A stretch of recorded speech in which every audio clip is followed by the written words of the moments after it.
Hi and welcome to the 1995 Bon Jovi concert series. My name is Suzanne Beenakkers and I started this series this week and this is our third concert. So we're in Seoul, South Korea, and it's the 10th of May 2020, and 25 years ago it was the 10th of May 1995. So Seoul, Korea. And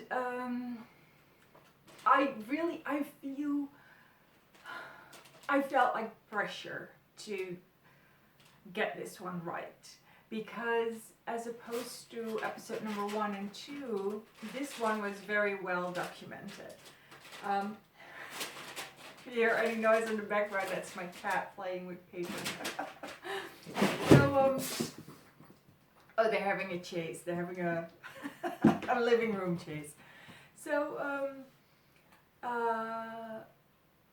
so for the first concert, we had a registration that included the biggest hits, and that was, well, not the biggest hits. One Today or Life, for instance, wasn't in it, but it was 1 hour and 6 minutes out of the entire set. For the second concert, we didn't have any footage, and then now we have 2 hours and 6 minutes. So it's kind of the entire concert. What I have seen is that there have been pieces cut in between, like right before the encore, or unfortunately the very first song, You Give Love a Bad Name, was partially cut. So that's probably why they managed to bring a 20-song set back to 2 hours and 6 minutes. But no big omissions. So I kind of like regret that I'm keeping the cats indoors right now and not on the balcony. But okay, it's a learning point for next time, that we now know what the price is if I keep them indoors. Okay, so so because this entire show is available on YouTube, I really wanted to give it my full attention. I'm still laughing about the cats. I wanted to give it my full attention, and I watched it one time today, like really with all the video footage as well, so not just audio as you're working on something else and you're listening to the audio, but the entire footage, the entire show. I did that today, and then I already watched it at least once, but probably like once and a half, with watching the footage and then working or just listening. And so I have watched the entire show very carefully, because there was so much to look at. And I would say that it's a perfect show. It's really, if you watch this show on YouTube, all the video footage is complete, all the audio is complete, and yeah, it's definitely it's a real treat. I expect that it will be a very long time before we get something from this excellent quality again. Like usually it's either the audio that's good, or if it's video and audio that's good, it's usually not the entire show. Yeah, let's get started. What can I say? Well, so first of all, because it is so perfect, I really don't want to point so much out or look for a story. And I think that's really the big difference between this video and the last. I don't really want to look for a story, because the show itself is available and is so powerful and there's really no point in looking for a story if you can just experience it the way it was meant to be. So what I did is I think you can say that I selected my 3 favorite moments from the show, or that you can say that I selected the 3 biggest surprises from the show, the 3 moments that I was like, oh my god, I completely forgot that, or oh, I didn't know I needed this. I didn't know I needed this until it happened, and I was like, oh my god, this is so rewarding, this is so good. So that's what I did for this show in Seoul, Korea. I'm going to discuss this in the sequence that it happens in the video, in the concert itself. So it's not so much a top 3; it's chronological. So you will find the set list of the video, as well as a link to the entire concert. I will do that separately in the description box below. So the first thing that was like, wow, was seeing Jumping Jack Flash, a Rolling Stones cover, inserted or added to I'll Sleep When I'm Dead. So you see the entire I'll Sleep When I'm Dead, and then you heard the intro from Jumping Jack Flash, and it's just so raw and so real and upbeat, and it's like, wow, I didn't know this existed. And so that was the first moment where I was really, wide awake, like, wow, this is really cool. Then the second thing that I noticed was they have in the encore, they play Always, and then they play Living on a Prayer. And Always is sung with more depth, more emotion than in Jakarta. And I think one of the reasons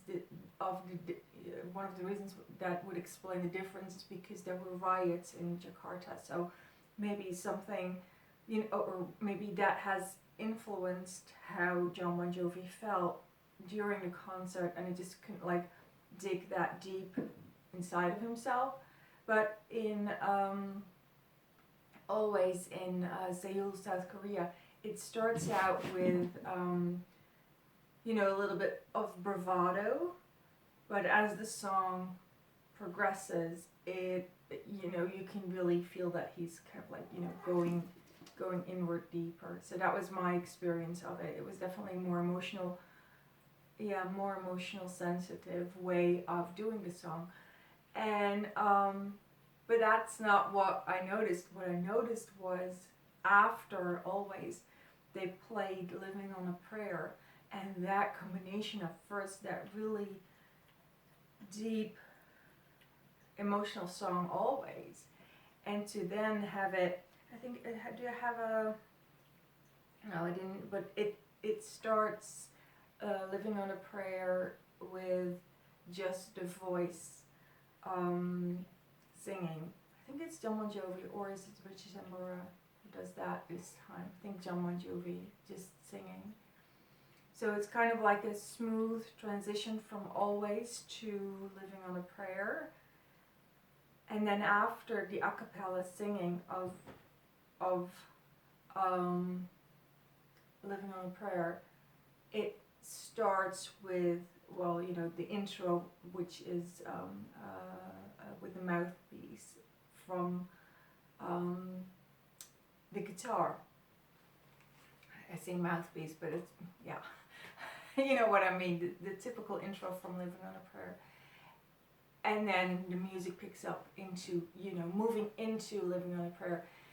And that contrast of, becoming all soft and receptive during Always, and then to have it kind of taken into Living on a Prayer is like, oh, it's an unbelievable combination. And I don't think we will see this combination very often in the upcoming concerts, because they're kind of like moving Living on a Prayer in a lot of concerts to being the first song or being the second song. So I haven't really kind of like looked into it in the future, but I don't think that we'll see this more often.